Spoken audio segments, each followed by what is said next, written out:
Halika, Sandro, debate tayo. Halika na, sige na. Bading ka kung ayaw mo. Ano ang Sandro? Sige, pustahan tayo. Kay Kiko ako. O, sige, debate kayo. Oo, kay Kiko na lang, hindi na lang sa akin. Sige. Sumagot pala si Sandro sa'yo. Oh, sumagot ba? Literal yung pagkaka-interpret niya sa message mo na yung about sa pagtakbo. Sabi niya, dapat daw basahin mo yung Constitution dahil 31 pa lang daw siya sa 2020. Hindi pa siya nasa tamang edad to run for senator above. Ah, wala pa ba siya? Mukha naman siyang matanda eh. Si 70. Basahin ko Constitution? Oy, Congressman Sandro. Huwag mo ako hamunin sa Constitution, baka hamunin kita ng debate sa Constitution na, anak. Yung professor. Mapapahiya ka sa akin. Anak, huwag kang ganyan. Huwag mo challenge ng mga constitutional law, local government, election law. Huwag na. Dumede ka muna. Bago mo ako i-challenge ng mga constitutional law na yan, Mariosep. Pero mo ba, hindi mo kabatch? Halika. Debate tayo, Sandro. Yung kapi-kapi lang ba? Para ma-educate lang yung mga tao. Siri mo ba, hindi mo kabatch? Younger. Ay, mas mahirap yung bar exam. Bakit? Number 6 ako sa klase ko ah. Number ano ba siya? Oh, yabang nyo ah. Mas mahirap ng panahon mo, di ba? Nakihirap ng panahon namin. Walang Xerox, walang internet, walang cheating. Kahit may isa-isang Xerox machine dun eh, wala naman kaming perang pang Xerox. Classmate mo nun si Aimee, di ba? Dalawang subject. Dalawang SEM. Si Aimee, classmate ko, nasa tabi ko yan eh. Kasi lagi ako sa anak ako ng judge, anak ng board member. Di ba? Siguro na-research na rin nila yan. Lagi ako dun sa may door. Nakaupo ako dun sa may door kasi gusto ko, pagkatapos ng klase, takbo na ako sa library. Ayoko na ng hangout pa ako dyan sa lobby o sa class nila. Eh, si Aimee, syempre, kailangan for security. Malapit din siya sa door. Kaya, naging seatmate kami sa dalawang klase. Subject. Away na sila ng kapatid niya. Tagal na. Huwag nyo nga ako mamon-namon ng constitutional law. Sus ko po, baka... Ilang years kang professor sa UP? 8. May libro pa ako sa local government code. That's also constitution, part of the constitution. Part of political law. Talaga? Sinagot ako ni Sandro na I should read the constitution. Ito. Eh may malay ko ba kung ilang taong ka? Mukha ka naman matanda. Alam mo yung mga power trip ng mga tao, nakakatanda yan eh. Tingnan nyo, Mama Bing, oh. Beauty, di ba? 68 years old lang. Oh, baka ako, di pa ako qualified eh, kasi... yung mga ano nyo, pag nanakaw nyo, nakakatanda rin yan. Ito, may nag-reply nga, mga, it means hindi lang ikaw, we should read her statement very well. Ito kasi yung sabi mo, mark my words, walang boboto sa Marcos sa 2028, kawawa ka, Sandro. Oh, ano ang problema doon? Ang sagot niya, alam niya po ba kung anong edad ko? I'm 31, so in 2028, I'm not qualified to run for Senate, VP, and President. Bakit? Ang sinabi ko ba sa... As Senator. Akala ko ba nag-graduate ka saan ka nag-graduate? Sa Australia? London School. London School daw yun. Australia yan nag-graduate ah. London School siya. Tapos sabi niya, I'm young. Baka sa London Bridge. I'm young. My suggestion for her is to better read the Constitution first before she speaks. I'll read the Constitution first before I speak. Halika, Sandro, debate tayo. Halika na, sige na. Bading ka kung ayaw mo. Halika na. Chance mo na to. Napakita sa lahat na itong si Commissioner Attorney Rowena Guanzon ay ampaw. Hindi talaga magaling yang taga-UP na yan at Harvard. Talagang magaling kami na mga nag-graduate sa Australia at sa London School ba yun? Oo. Nakita mo sinugod siya ni Kiko. Talaga. Halika na, Sandro. Nakita mo yung ginawa ni Kiko? Tapak-tapak mo naman akla pag wala ako dito. Hindi ka pala marunong magbasa eh. Sinabi ko ba na ikaw ang kandidato sa 2028? Sinabi ko ikaw dynasty. Sana dapat dynasty ka. Kawawa ka, wala nang boboto sa'yo. 2028 pa lang, wala nang boboto sa Marcos. Basta ka nga ng mabuti, akla. Ano yung ginawa ni Kiko? Oo, alam ko yan. Nakita ko yan. Sinabi ko na sa inyo eh. Yung kakulitan dyan ni Kiko eh. Hindi nyo kaya. Kaya nyo na yan. Nyo na siya. Hindi nyo siya kaya.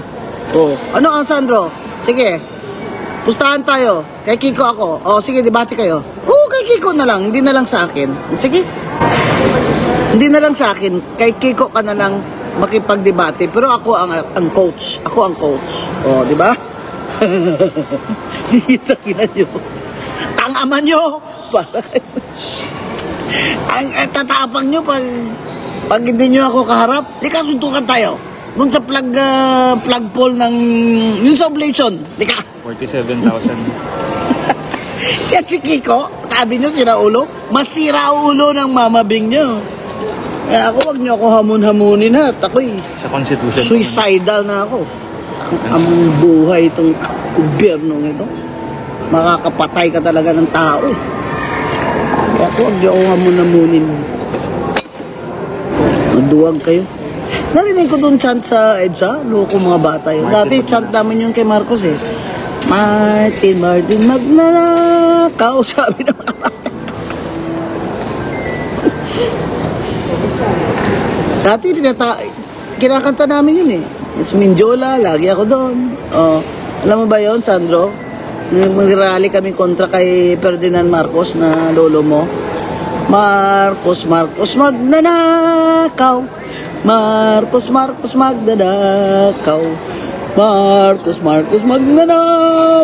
magnanakaw ang Marcos. Oh, ayos, di ba? Hindi kasama sa investigation ng Ilocos Norte. Oo nga. Ba't ba? Di ba sinabi ni Manong Chavit na yun yung, ay, alam niyo yung balita ko, ewan ko lang kung totoo ha, na may naglanding daw doon na special flight. Dala daw daming maleta. Pera kaya yun? Buksan natin ang book of accounts, guys. Oh, kung walang tinatago itong si Sandro Marcos. Oh.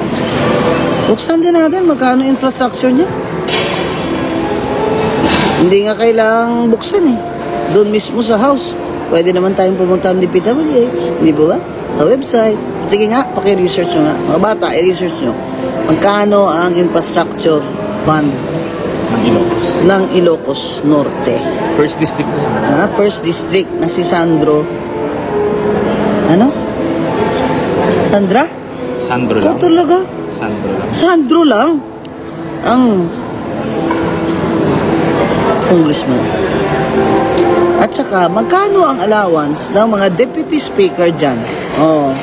At ng speaker. Oh. Sige na nga, buksan na nga natin. Kasi ayaw nyo talaga magsiamin. Ang gusto ng tao, umami na kayo. Umami na kayo lahat. Magbagong buhay kayo. Paano? Huwag na kayong tumakbo uli. Yun ang gusto ng tao. Huwag na kayong tumakbo uli dahil nakakahiya na kayo. Snap election. Oh, snap election? Yun na nga. Sino nga yun nagsabi na snap election din eh? May nagsabi eh. Dati rin siya sa EDSA eh. Kami EDSA 1, EDSA 2. Andun na kami. Kaya kayong mga yabang, kayong mga ulo-aktivista kayo dyan dun sa EDSA. Nakala mo kayo may-ari ng EDSA. Pinataboy nyo yung ibang mga tao. Buti na lang, hindi ko suot yung pitsikorno ko. Nahagip po yung tenga nyo. Si, ano, di ba? Tapos ginagawa ng DOJ. Kuripaton ko talaga yung mga tenga nyo. Inaano ng DOJ. Respeto kayo ng matatanda. Dahil ng EDSA 1 pa lang, nandun na kami Magago kayo, walang modo kayo, mga tao kayo.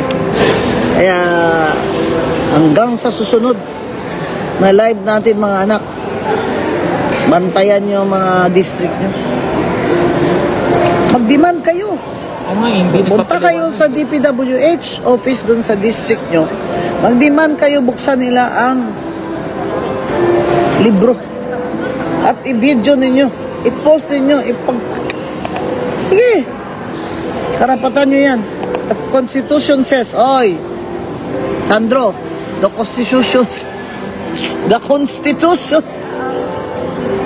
states that the people shall have a right to information. Ang klase dito nga hamon-hamon sa akin ng debate, no? Na high blood ka.